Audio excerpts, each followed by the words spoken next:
When Illinois schools kicked off their academic year on Monday, a whopping 8,000 Chicago schools didn't have bus service, and this is not an isolated event. Schools across the country are losing bus drivers. To understand why we are facing this shortage, we sat down with Dr. Karen Baptiste. She is an educational consultant who got her start as a special education teacher in New York City and has since developed national educational policies. This is insane how the absences are skyrocketing because kids can't get to school.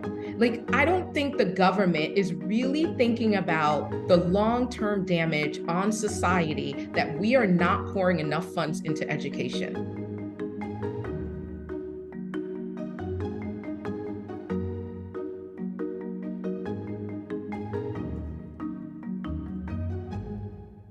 Believe it or not, the school bus shortage is actually not a new phenomenon. So in 1985, there was such a boom. When you think about the baby boom era, they didn't have enough drivers, and they actually started employing 15, 16, 17-year-olds to drive the bus.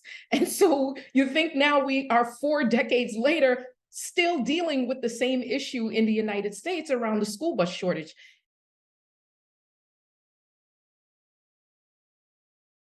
Funding is lacking. A school bus driver does not get paid the amount of money that can actually sustain a family. And according to the American School Bus Council, approximately 25 million children actually ride the school bus every day. So now we look at the school bus drivers, and the average age of a school bus driver is 55. Right? So we know around 55 is where people start retiring. So what happens now is that according to not only are we dealing with low wage, we also are dealing with a population that's aging out, but also the schedule. So the schedule for a school bus driver is not ideal. And why do I say it's not ideal? Is because you have to go early in the morning, you have a route, and sometimes this route, you have kids, I had students that were sitting on a school bus for 3 hours. And I taught students with special needs. So you think about, for some students that even without special needs, right? They're sitting on a school bus for 3 hours, and then you have to go to school for 7 hours. Then you have to sit on a school bus again for another 3 hours on the way home. That's not conducive to a great learning environment for a student. So what happens is these hours are odd hours. And because of school bus driving, in some places, they're getting paid $12 an hour. Right. And so because of that, it doesn't give them the flexibility to pick up another job to supplement their income. So it doesn't become an attractive field for people to want to volunteer their time, because that's essentially what some of them feel like. Right. And then you have other things at play where they can make much more money, let's say as a gig worker working for a shared ride company. Right. And so they have a lot more flexibility. They can make the money that they want to make, and they have a lot more control over their schedule, and they don't have the level of oversight that they need to have. As a school bus driver, because of the shortage of staff in this country in education, regardless, what happens is in some of these places, the school bus driver is actually on the bus alone. So you think about now this becomes a safety issue, and I'm responsible for the safety of all of the kids that I'm driving. But how can I do that if my eyes have to be focused on the road? So we definitely have a lot of things that are happening now with school bus drivers and school districts really realizing that we have a severe issue in this country, and we need to start paying attention, because now districts are asking parents to actually drive their kids to school. And in some districts, they're giving them $1,000, flat out, like New Jersey's doing that, in order for them to drive their own kids to school. And it's like, how realistic is that? And is that sustainable? And we know it's not sustainable, especially if I have to go into work. If I'm sitting at home, it might be sustainable, but not for a parent who's actually leaving the home to go to work.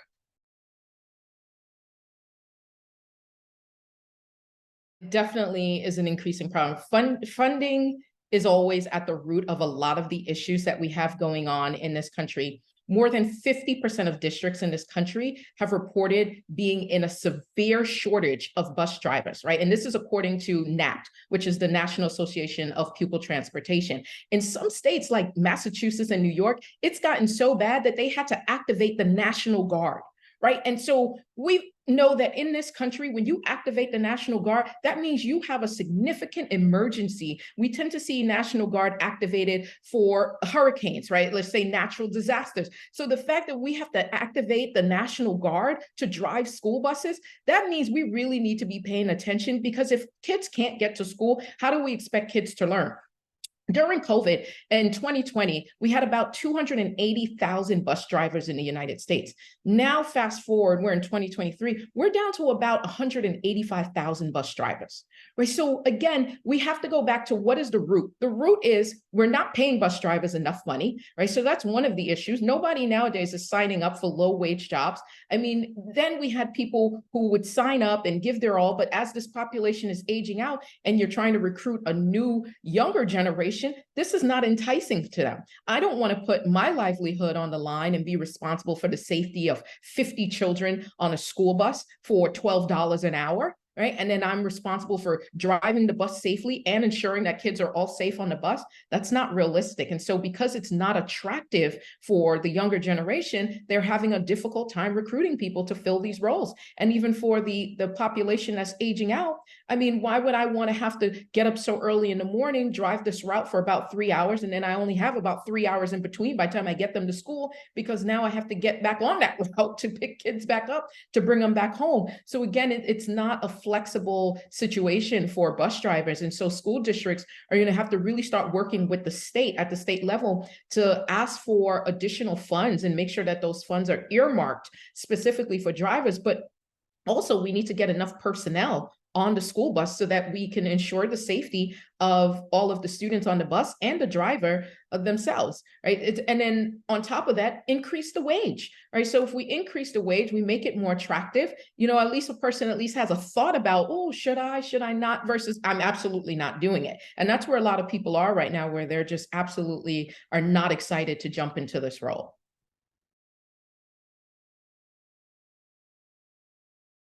This becomes an issue in cities because they tend to have more transportation accessibility, right? So you think about, especially like New York, being from New York City and having the largest transit system in the world. The transportation system runs 24 hours a day. So people have options, right? So to hear a school bus shortage, not realizing that even though you have all this access to transportation, my schedule may not be aligned to my child's schedule. And believe it or not, most people's schedules are not aligned to the schedule of a school. And so they actually rely on the school bus transportation system to pick up and drop their child off from school. So now you start talking about a shortage. Now we start talking about the impact on society and parents not being able to get to work on time, parents needing to change their schedules. You think about, we do have a lot of single parent households, and sometimes not that there isn't two parents in the house, but in that child's life, but there may not be two parents in that household, or maybe another adult in that household that has the schedule to take that child to school, especially a child that needs to be accompanied to school. Or if that child goes to a specialized school and that school is of a significant distance, if that school is of significant distance from where they live, then they will qualify for the school bus route. In other places, you have to live a certain amount of miles in order to qualify for the school bus. So now that also becomes another issue. So if kids don't live a certain distance, they don't qualify. That's also left on the parents to figure out how to get their children to school. And it really does require everybody coming together and creating a better support system around how are we going to get kids to and from school? Because the next thing that's going to come out of this is if we start to condense those routes, that means kids are sitting on a bus much longer. Now we have to start talking and looking at what is the long-term impact on their learning, right? Like, what is the long-term impact on their engagement in school? I'm exhausted by the time I get to school. I'm hungry and I'm exhausted. And you're telling me that I need to sit up and get the math lesson done. I just sat on a bus for 3 hours, and we're not even counting that I have to wake up an hour before the bus gets there, maybe sometimes more than an hour to get ready. So in some places, and I've worked with kids where they're getting up literally at 3 and 4 a.m. Like, they're getting on the bus at 5 and 6 a.m. to get to school, because most schools start at 8 a.m., especially at the elementary level. So you start thinking about what is the long-term effect that's going to happen to kids if we're continuing to create situations and put them in environments where it's not conducive to their development and well-being. School districts really have to start thinking about different ways to remedy this situation. And I'm not talking about putting a Band-Aid. Obviously, you have to respond to what's happening right away, but what is sustainable and what is the long-term effect and the practice that you're going to employ in order to prevent this from happening again? The fact that you've dealt with this in 1985 and we're still dealing with this 4 decades later tells me that most school districts have not put in the level of attention, the time, or the resources in order to make sure that they have bus drivers who are going to want to be there, who plan to stay, and actually pay them what they need to be paid. At this point in education, most people feel, and I've heard educators say this, they feel like highly glorified babysitters at this point, right? Because the wages are so low, the expectations are so high and so unrealistic. We are literally burning people out in the education space. And because of the limited human resources that we have, we don't have enough people filling in the spaces. And so now you're asking one person to literally do the job of what it would take 4 people to do. That is not realistic. And that also becomes a safety issue for children. So I definitely would encourage school districts to have these town hall meetings, bring city council, bring parents in, even bring children in, right? Especially at the high school level, bring kids in and ask them as well. Maybe we can create a carpool system where parents alternate. Maybe there is a shuttle bus where maybe there's a central location and where you know that there's a shortage the most, and maybe you have parents driving that shuttle bus, or maybe you get someone from city council, someone in a town. Like, let's start getting people qualified, but there are so many different ways that they can come up with long-term solutions that are actually sustainable. And also we have to earmark dollars for this, right? I mean, I'm not sure, obviously it looks a little different from state to state, district to district, but this has to be earmarked, and it shouldn't get to the point where we have states activating the National Guard, right? This should not have to be seen as a disaster, even though it is a disaster right now, right? But we shouldn't have to activate the National Guard because we didn't earmark enough dollars to say that we appreciate people who become educators and are providing a service for children, ensuring the safety and picking up and dropping children off to and from school, pay people what they're worth.